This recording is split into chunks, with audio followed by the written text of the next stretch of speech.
بسم الله الرحمن الرحیم. قیمن ملګرو، السلام علیکم ورحمت الله وبرکاته. زمونږ استاد سي د نن ورځې درس په PowerPoint پروګرام کې چې د په فایل مینو کې او لغې څخه وروسته په سیف او لدې څخه لاندې کوم ښکته برخې چې دي په دې باندې به درس ووایو. تېره ورځ موږ تاسې فایل انفو باندې خبرې کړي او دا مو خلاص کړی و. ګورې موږ سره سیف او سیفس څه کار کوي. د سیف او سیفس په ترو باندې موږ تاسې کولی شو چې ځان سره یو PowerPoint پریزنټیشن سیف کړو. ګورې زه بلینک ډاکومنټ اخلم، بلینک سلاید اخلم او له دې څخه وروسته راځم دغه سلاید ډیزاین به ورته لږ تغییر کړو او بیا به ورته ولیکم چې انټروډکشن ټو کمپیوټر، او له دې وروسته به زه یو 2-3 پاراګرافه هم دې ته ولیکم، 2 پاراګرافونه به ورته ولیکم. فرض که دا زما سره یو پریزنټیشن شو، دا پاس پریزنټیشن به ډیلیټ د کیبورډ نه پریس کو ډیلیټ به کړم. دغه پریزنټیشن چې ما جوړ کړ دا څه ډول سیف کولی شم؟ نو زه راځم فایل ته او سیف ته، او د سیف څخه وروسته وایي چېرته یې سیف دی. ډیسکټاپ کې سیف کې، ډاونلوډز کې سیف کې، اکاونټینګ لیسنس فولډر کې سیف کې، او که کوم بل ځای کې سیف کې نو براوز ته راشي د براوز د طریقې به هماغه ځای ورته انتخاب کړي. خو زه وایم ډیسکټاپ کې سیف کوم، چې کله مې ډیسکټاپ ورته انتخاب کړ له دې وروسته دلته هم ورته ډیسکټاپ انتخابوم او سیف کوم، او دا به نور کلوز کو. ګورې ما سره انټروډکشن ټو کمپیوټر په نوم باندې دغه دا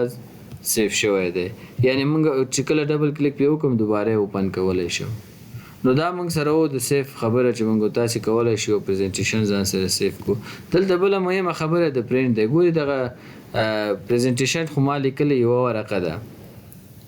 زه به راشم دغه پریزنټیشن یو بل نیو سلایډ به م ورته واخلم او دلته به ورته ولیکم چې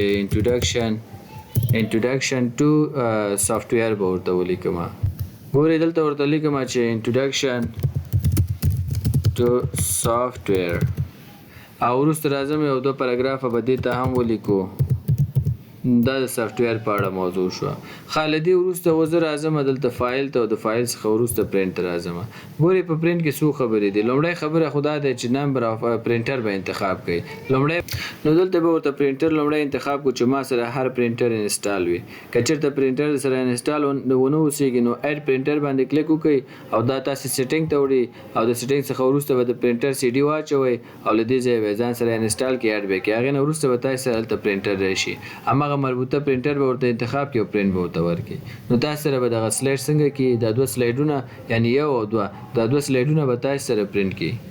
ولې اوس دلته خبره بل دا ده نمبر اف کاپیز. چې کله مې پرینټر انتخاب کړ نمبر اف کاپیز، فرض کړه ما سره دغه 2 سلایډ نه دي، دا ما سره 60 سلایډونه دي، او دې نه غواړم یو چپټر جوړ کړم یا دا غواړم پرینټ کړم. څو کاپیانې ترې جوړوي؟ زه ورته 2 چپټره جوړوم، نو نمبر اف کاپي 2 ورته انتخابوم. که 3 جوړوي 3 ورته انتخاب کړه.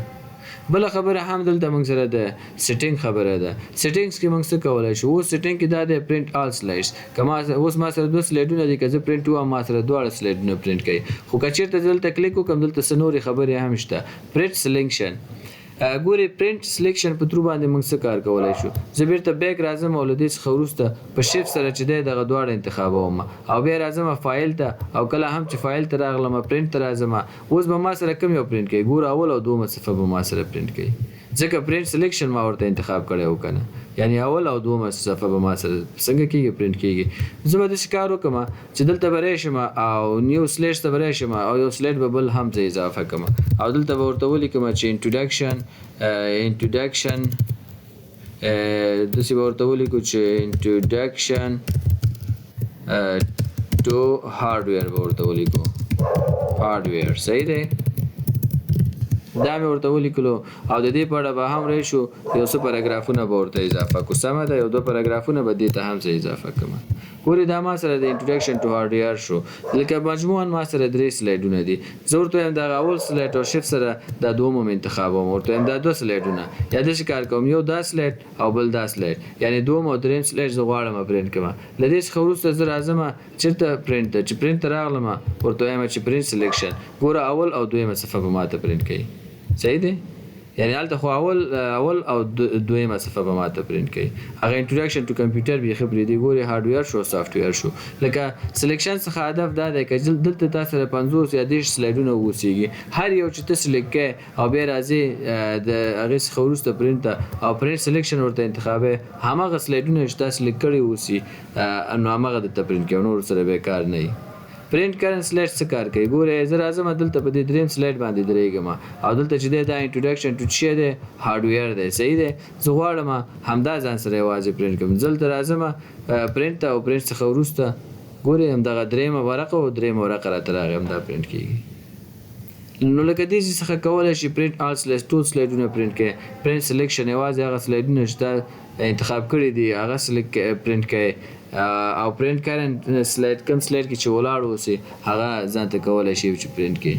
او کسټم رینج چې هغه پخوانی خبره ده زه غواړم چې په دغه سلایډونو کې اول سلایډ کامه او دریم سلایډ راته پرینټ شي نو کسټم په شکل باندې ته کولی شي چې ورته اندازه ورکړي هغه رقمونه ورته ورکړي فرض کړه 10 سلایډونه دي در سره زه وایم اول نهم دولسم څوارلسم راسره پرینټ شي بله خبره هم فول پیج سلایډز دي اوس دا سلایډ خو ما سره یوه ورقه کې یو سلایډ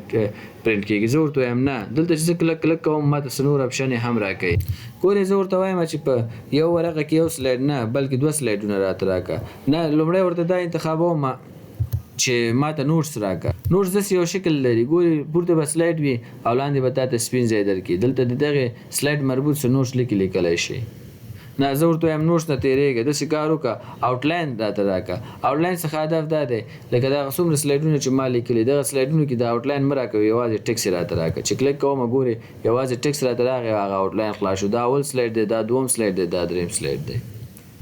نه زه ورته وایم داسې کار وکړه یو پیج کې چې دی یو ورقه کې یو سلایډ راته راکوه ګورې پاسم ځای سپین شو لاندې ځای سپین شو یوه ورقه کې فقط یو سلایډ راته راکړه نه یوه ورقه کې 2 سلایډه نو داسې انتخابوم ورته 2 سلایډونه بیا ورقه کې راشي زه وایم څلور 3 سلایډه نو 3 سلایډونه به راشي خو د دې ښه والی بیا دا دی چې نوټس دپاره هم خطونه درکوي چې د دې سلایډ مربوط څه نوټس لیکي هم لیکلی شي نه زه ورته وایم داسې کار وکړه چې 4 سلایډ هاریزنټل راته راکړه نو چون ما سره سلایډونه اوس 3 دي دلته 3 سلایډونه راځي که ډېر وی نو هر ورقه کې 4 سلایډه به راته که شپږ ورته ولیکم نو اوس ما سره سلایډونه 3 دي که نه که چېرته شپږ نو موږ سره به شپږ راشي نو په دې شکل باندې موږ او تاسې کوو چې ځان ته پرینټ ورته وکړو نو زه ورته وایم چې داسې کار کوم زه به د دې سلایډ باندې رایټ کلیک وکړم او له دې څخه وروسته به د دې یو کاپي واخلم او دلته به راشم دا به کنټرول وي کړم او بیا به دلته بل هم کنټرول وي کړم او بل به هم ځان سره کنټرول وي کړم څو سلایډونه ما سره شپږ شي اوس سلایډونه شپږ شو زه اوس فایل ته راځم او پرینټ ته راځم او په پرینټ کې ورته وایم داسې کار وکړه شپږ سلایډه په یوه ورقه کې راته پرینټ کوه ګورې اوس یوه ورقه کې شپږ سلایډه شو مخکې چې 3 سلایډونه وو چې موږ سره مجموعاً 3 سلایډه وو اوس چې ما سلایډونه زیات کړي یوه ورقه کې شپږ سلایډه شو که دې ډېر په کار یې 9 سلایډه نو کلیک وکړه 9 سلایډونه به په یوه ورقه کې راشي نو دا تاسې خپل او ورټیکلی که انتخاب کې په ورټیکلی شکل باندې تاسې ته راځي هاریزنټل انتخاب کې هاریزنټل شکل باندې تاسې ته راځي نو دا تاسې سره هغه د سلایډونو مربوط څه خبرې وي چې تاسې کولی شئ چې سلایډ په یوه ورقه کې څومره سلایډونه ځان ته ځای په ځای کوي که چېرې دغلته د فریم سلایډ ورته انتخاب کړم هغه فریم ترېنه لرې کوي که چېرته ورته بیرته آن کړم چې ګورې هغه بارډر یا آوټلاین بارډر ورته بیرته اچوي نو خوښ هم چې آن کوئ او سکیل ټو فټ پیپر ګورې دا څه کار کوي موږ سره سکیل ټو فټ پیپر چې کله دې باندې کلیک وکړم دا موږ تاسو ته یو کوشش شو بل داسې ورقه کې ټومبل شوی ښکاري ډېر ښکلی ښکاري تاسو چې کله پرینټ د پاور پوینټ سلایډونه کوئ نو دا چک ورته آن ساتئ سکیل ټو فټ پیپر ورته څنګه کوئ دا ورته چک ورته آف کوئ ګورې دا چک موږ ورته آف کړو نو هغه ستاسې خوښه ده چې آن کوئ که آف کوئ لکه دغه فیسیلیټي هم تاسې سره شته های کوالټي کې راته پرینټ کړه های کوالټي کې به سره پرینټ شي لږ به رنګ ډېر مصرفوي او په های کوالټي کې او پرینټ کمنټس خو که چېرته دغه سلایډ کې هم کمنټ ولري هغه پرینټ کوي او که نه پرینټ کوي بله خبره دلته په پرینټ کې موږ سره د کولیټډ او ان کولیټډ خبره ده ګورې په کولیټډ کې موږ تاسې ووټ کې هم ویلي 1 2 3 راغلی زه کولیټډ انتخابوم ما سره مجموعاً 2 سلایډونه دي صحیح ده سلایډونه خو شپږ دي لکه دا انتخاب کړی زه به ورته دا پر پیج 1 سلایډ کوم ما سره مجموعاً شپږ سلایډونه دي زه غواړم دغه نه یو چپټر جوړ کړم سوچ لکه 2 چپټر 3 چپټر دې نه جوړوم موږ څلور چپټر غواړو د دغه سلایډونو نه جوړ کړو کیلکولیټ ورته انتخاب کوم نو دا به ما سره 1 2 3 4 یو چپټر به جوړ کی بیا 1 2 3 4 بیا بل چپټر جوړ کی بیا 1 2 3 4 بل چپټر به جوړ کی لکه ټول سلایډونه بیا ورته پرنټ کې 400 سلایډ وی لاس شلې دی شي هغه نه وروسته بیا دیونه شروع کوي بل چپټر جوړي بیا دیونه شروع کوي بل چپټر جوړي سو مې چې ورته کاپیانې ویلي سو چپټر هغه هم راته دیو شروع کوي تر اخره رسي به بل دیو شروع کوي تر اخره رسي دا د کولیټډ کار دی کیلکولیټ ورته انتخاب کوم ورته هم چې دینه سلور چپټر جوړوم د هر یو پیج نه د برته سلور د نیرونلای پرنټ کوي او بیا دوم پیج ته ځای نه به سلور پرنټ کوي او بیا دریم پیج ته ځای هغه نه به سلور موږ ته پرنټ کوي او بیا جلاکو سره موږ خپل بل خبره پورټریټ اورینټیشن د لینډسکیپ غواړي که پورټریټ ورقه غواړي نو د دې څخه ته کولای شي چې لینډسکیپ او پورټریټ ورته انتخاب کړي بل خبره هم موږ سره د کالر د کسلایډ کې د کالرونو استعمال کړي نو کالر ورته انتخاب کړنګ به پرنټ شي ک ګریسیکل د انتخاب ک کدل ترنګ سلایډونو اوسې هغه به ګریسیکل تور سپین تاسو ته شي تور سپین به پرنټ شي نو بل خبره هم دلته شیر د دا به مو چې کله شیر ته راشي ما سیف ټو کلاود دغه پریزنټیشن چې ما جوړ کړی دی که کلاود اکاونټ لري په هغه کې سیف کولای شي که چیرته نه سیف کې ایمیل ته راشه دا ز اټیچمنټ ته لګي بل یو لګم نو اټیچمنټ باندې کلیک وکړه لږ به صبر وکړئ آوټلوک به تاسو لري آوټلوک کې به ساين نه نسته یا خپل جیمیل به ما آوټلوک کې کنفیګریشن کړی ووسیږي کنفیګر کړی ووسیږي لغې نه وروسته تاسو کولای شئ چې به دا تاسو اټیچمنټ کې او د ایمیل په شکل ولېږي چون ما سره اوس آوټلوک نشته دی زه نشم لېږلی نو بیا هم راځم فایل ته او ایمیل ته راځم ښه سنټ از پی ډی ایف لېږي سنټ از ایکس پی ایس لېږي سنټ از فاکس لېږي سره رقم لېږي هر رقم چې بل چاته لېږي نو دغه اپشنونه دي ته کولای شي چې وی لېږي بل خبره موږ سره دلته د ایکسپورټ موږ سره څه کار کوي ګوري کریټ پی ډی ایف ایکس پی ایس ډاکومنت چې کله په دې باندې زه کلیک وکم نو ګوري په دې باندې چې کله کلیک وکم نو دا به ما سره فورا دغه څنګه کې پی ډی ایف ته واړی پی ډی ایف به سیف کی ډیسکټاپ کې سیف کا او پبلش چورته هم دا اوس خپل پی ډی ایف کیږي ما ته اوپن کیږي ګوري دا زما پریزنټیشن اوس ما ته څنګه شو پی ډی ایف شو کله هم چې تاسو پریزنټیشن چاته لګي هغه کې به تاسو ډیره خواري کړی نو هغه پی ډی ایف کې ولګي نو مقابل شخص چې لګي هغه په کلیکل نشي کولای دا اوس از پی ډی ایف ما سره سیف شو هم دی ګوري دا پی ډی ایف ما سره دلته راغلی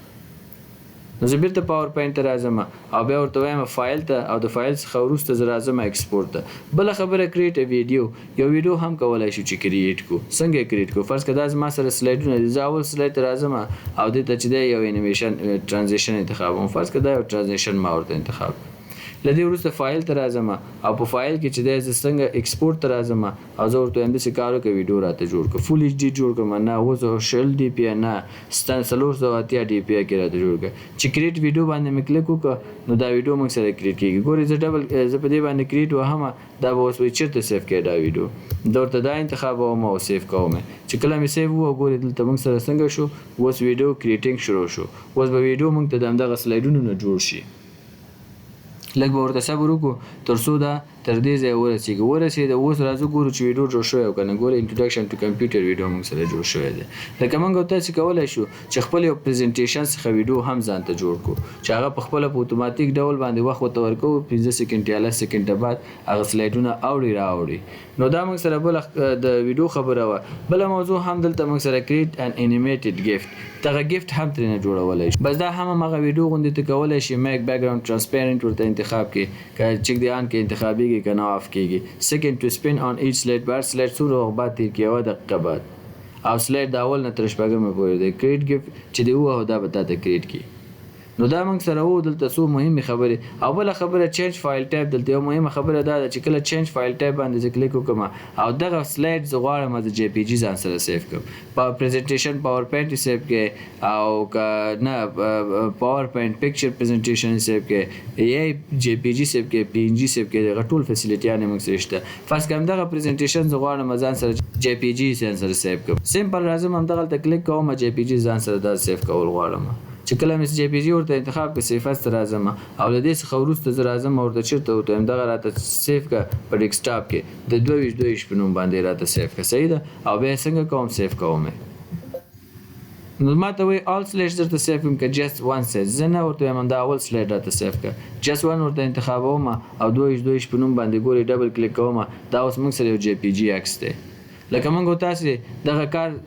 سلایډ چې دی جی پی جی ته واړو یو سلایډ پاور پوینټ سلایډ موږ څنګه عکس ته واړولو نو دغه کار هم موږ تاسو په پاور پوینټ کې کولای شو نو دا موږ سره په فایل کې په ایکسپورټ کې مهمه خبره او بل خبره هم کلوز ده چې کلوز میو دغه کوم پریزنټیشن چې ما جوړ کړی دی وای دا څنګه کې سیف کې کې کلوز کې زه ته ډون سیف نه کې حاصل مې ځي او کلوز کیږي نو دا په فایل مینو کې زمونږ استاد د نن ورځې درس او فایل مینو مکمل خلاص شو سبا که د خدای رضا و نو به بل خیره بلنک پریزنټیشن راوخلو او کلیپ بورډ او همدا ډول په نورو ګروپس او مکمل رایبون باندې خبرې وکړو لکه ورډ پروګرام او مایکروسافټ پاور پوینټ چې د دوه سره فرق نه لري اکثریت کمانډونه د ورډ پکې دي لږی خبرې دي چې هغه خپل د پاور پوینټ دی مهمه خبرې پکې ترانزیشن او انیمیشنز کې دي همدا ډول سلایډ شو پکې نه وای دی او یو ویډیو اډیو کولای شي موږ تاسو په خپل سلایډ کې اضافه کوو او نور اکثریت کمانډونه ټول د ورډ دي او ډیر یو ایزی پروګرام ده ولې په زمين کې ډیر مهم او ډیر دلچسپ پروګرام ده کولای شي چې ډیر خسته ډیزاین او خسته پریزنټیشن تاسو په دغه پروګرام کې جوړ کړئ او خلکو ته وړاندې کړئ نو په دې هیله چې اوس مو له دې څخه برداشت کړی اوسئ سبا ان شاء الله زموږ استاد درس بل هم څخه شروع شي مننه